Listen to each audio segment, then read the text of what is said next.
I'm Robert, fact checker, voluntary, and helping you if you're scared.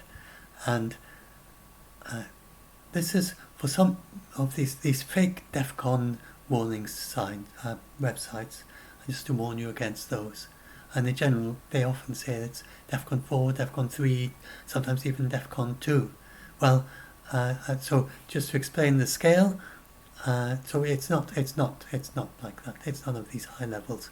So the lower the number, the higher the alert level.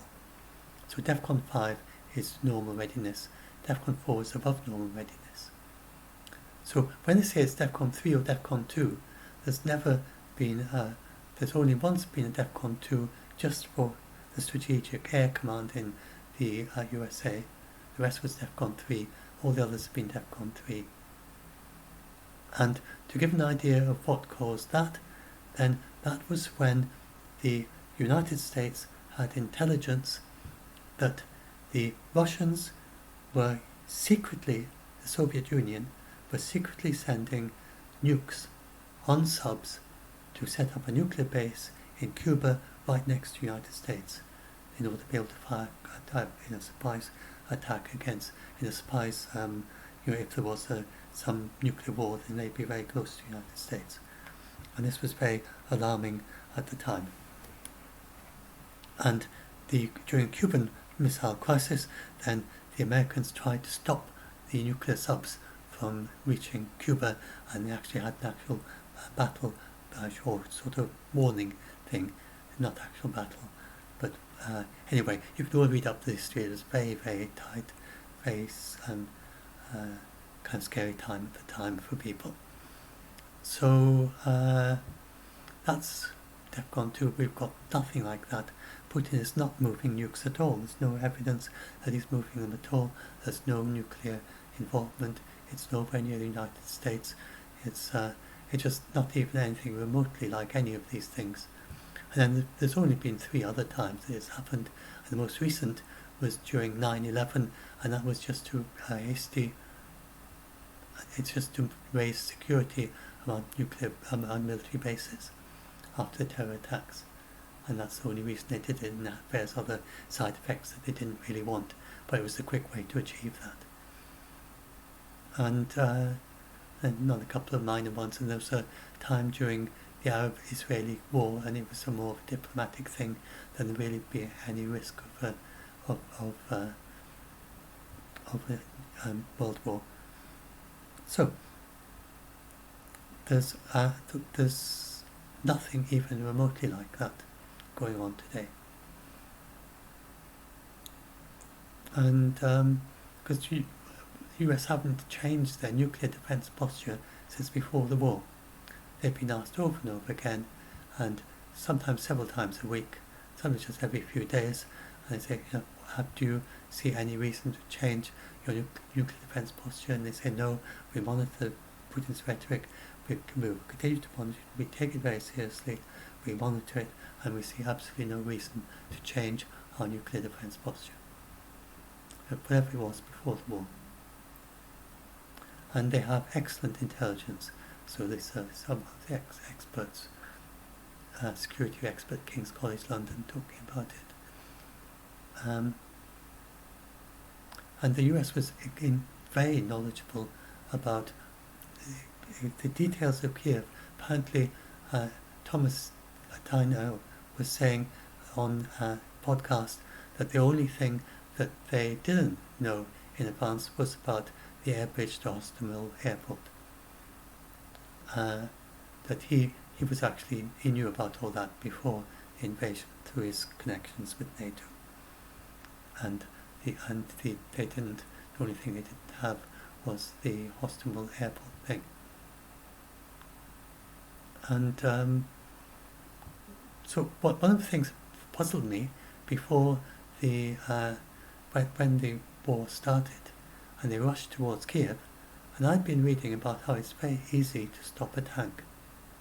You can turn over a bridge, you can get a bus and turn it over and crash in the middle of the road, and that will slow it down a bit, and you can create, it was very muddy at the time, the tanks could only go along the roads, they couldn't go off onto fields, And you can have these improvised obstacles. Have I got anything about that? Yeah, they have improvised obstacles that they can build on the where you just get someone, a builder with a big mass of concrete that they're going to use for foundations of a house or something. You say, can we borrow your concrete to stop a tank? And then they drive onto the road, and they just pour out a huge mess of bricks set in concrete, and then throw in logs and posts and things, and then throw in lots of unexploded munitions as well, if they've got those to hand. And that would be a very long, difficult job for the tank drivers to clear from the road. And they could have done lots of obstacles like that to slow them down, and they didn't. And I was very puzzled, although I didn't really comment on it but I'd been mildly puzzled because I read about all the ways you can slow down tanks. And they only eventually put up obstacles for tanks around Kiev, and not on the roads all the way there. And the tanks never even got as far as these obstacles, as far as I know. So why didn't they do that? Well, it turned out that this was a plan that they'd laid long in advance. They knew, they had good intelligence that if Russia did invade, which they were hoping they wouldn't, but the NATO was pretty certain they would. But it seems that Ukraine was still pretty doubtful about it, but they had the intelligence. They said, well, if their intelligence is right, we'll prepare for it. And so they prepared for it, and their plan was to just let the Russians drive as fast as they like with their tanks. So they left the roads clear, they didn't stop them at all, and the Russians just said, oh, look, we're being welcomed, we're being let in, and they just drove on and on and on, and that's how they ended up with this huge long column outside Kiev. It's a column of tanks that they were just going to drive victoriously into Kiev, basically. And so it didn't make any strategic sense to have all those tanks one behind each other along the main road to Kiev. That's not going to do any good to anyone.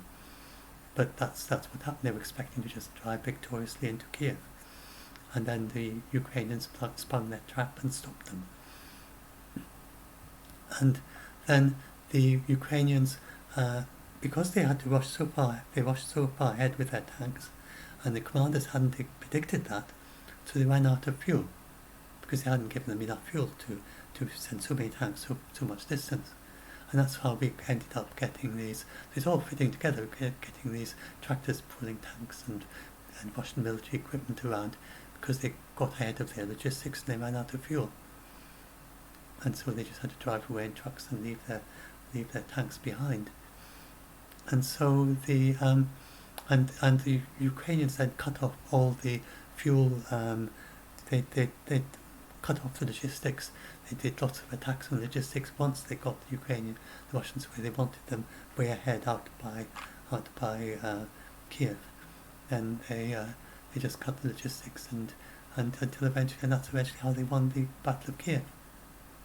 And then they just did some minor pushes back, but really the Russians were spread out, very few per square acre over vast areas, and they just couldn't supply enough diesel fuel and enough munitions to keep going. And so that's why they lost the Battle of Kiev. And so from this you can see, and the people I'd followed before the war, they never guessed this at all. They just said there's no way that Russia's going to go for Kiev because they're going to lose. And they just haven't got the forces to be able to overcome the Ukrainians. And they did lose, but the Ukrainians did it in a very clever way that had minimal casualties for the Ukrainians. And so I'm based on this early intelligence, which was so accurate that NATO actually had. And so they let the Russians go ahead as if they were being welcomed, but then they sprung the trap. So this shows that the US had excellent knowledge, and they must have had this at the highest level, because the Russian soldiers themselves didn't even know they were going to go into Kiev. They just thought they were just doing exercises until the day, and some of them were ordered over the border and they didn't know they were in Ukraine. And they stopped and talked. They didn't know that whether they were near Kiev or near Donbass. They didn't know which part of Ukraine they were. They weren't told the objective of the war, and it's They weren't told anything. It's called I can't remember the name for it now. Instead of a blitzkrieg, it's something else Krieg, which is a vulgar name, combined with the idea of a blitzkrieg, and is the name that's used for what Russia did, which is send lots and lots of soldiers into a country and don't tell them why they're there or what they're doing, and that's basically what Russia did. So the Russians, even their commanders, probably didn't know what they were going to do or why they were there until they were over the Russian border, and then they started getting some instructions as to what they're supposed to do. So very, very bizarre. And so the US knew what they were there and what they were trying to do, and the Russians didn't. The Russian soldiers didn't know. The Russian commanders didn't know. Probably the top generals did. Nobody else did. Nobody knew why they were there. Only the United States did. So they had excellent knowledge of Russia's plans. They must have had, and they knew about this weeks. They knew about this in September, October 2021, I think. Thomas Steiner was saying that they had a pretty good idea of what was going to happen. He was saying in the podcast, I think that was that, certainly in late 2021, not as late as January. They already had a pretty detailed idea about what Putin's plan was. And so, but Russia had very little knowledge of the US. They didn't even spot they were completely sprung by this counteroffensive in the Kharkiv Oblast, although there were thousands of Ukrainians preparing for it, and though the United States knew it a long time in advance. So it's very asymmetrical. The United States have a very good understanding of the Russians don't have much intelligence about the US at all, because it's absolutely clear that this was widely known amongst the US, amongst the Ukrainians, and there were thousands of Ukrainian soldiers who knew about it, and there had been the local people who would have seen them gathering and preparing, and none of that leaked through to the Russians. The Ukrainians have very impressive operational security. It's clear there's very little by way of any Russian spies that are spying for the Ukrainians, spying against the Ukrainians. Really impressive, very impressive level of operational security. So, the DEFCON 3 is very unusual, explained, and so you could just ignore all these DEFCON sites. And DEFCON is very 5. I say DEFCON 5 because the frequent statements the US see no sign of any preparation by Russia to use its nukes or it considers escalating against NATO. And it's absolutely obvious it's not DEFCON 3 or 2 because at DEFCON you have the Air Force ready to mobilize in 15 minutes. At DEFCON 3, so people will be sitting in their planes ready to fly away. At DEFCON 3, that's obviously not happening, so we can't possibly be at DEFCON 3. And it's be normal readiness, because I think that's most likely, because they see absolutely no sign of any preparation by Russia. And this is not about predicting the future, it's about the current alert status, and there'd be no reason to have anything above normal readiness. They might have it above normal readiness because of the politics, the rhetoric, I don't know, but they said they've seen no reason to change since before the war started. So I expect it's normal readiness. It might just possibly be above normal readiness, and that's it. And no change since before the war started. And this is Admiral Radkin saying that he has a remarkable degree of intelligence about Russia, although he is not, of course, able to go into details as to how they know so much. There's basically two main ideas here. One is very impressive cyber spying, and the other is that some mole in the Russian who don't like what Putin's doing and leaks it to the West. So it's either one or the other. You have someone who wants Putin to lose, but isn't prepared to go up against him. So it could, and so for whatever the reason,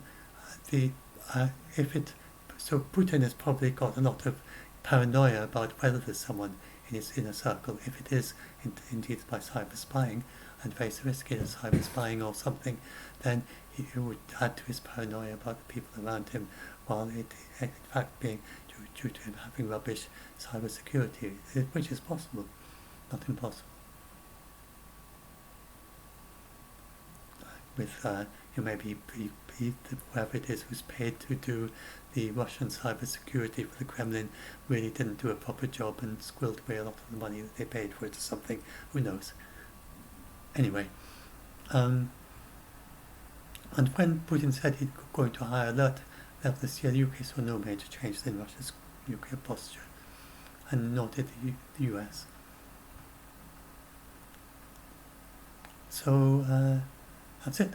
And they continue to say, I check defense.gov quite often, and I check for the latest press briefings, and it's always the same message, that they're seeing no reason to change the nuclear defense posture. So that's that. So I'll upload this, and hopefully it's helped some of you if you're scared about all this. Please just ignore these rubbish DEFCON websites. No, because nobody can know.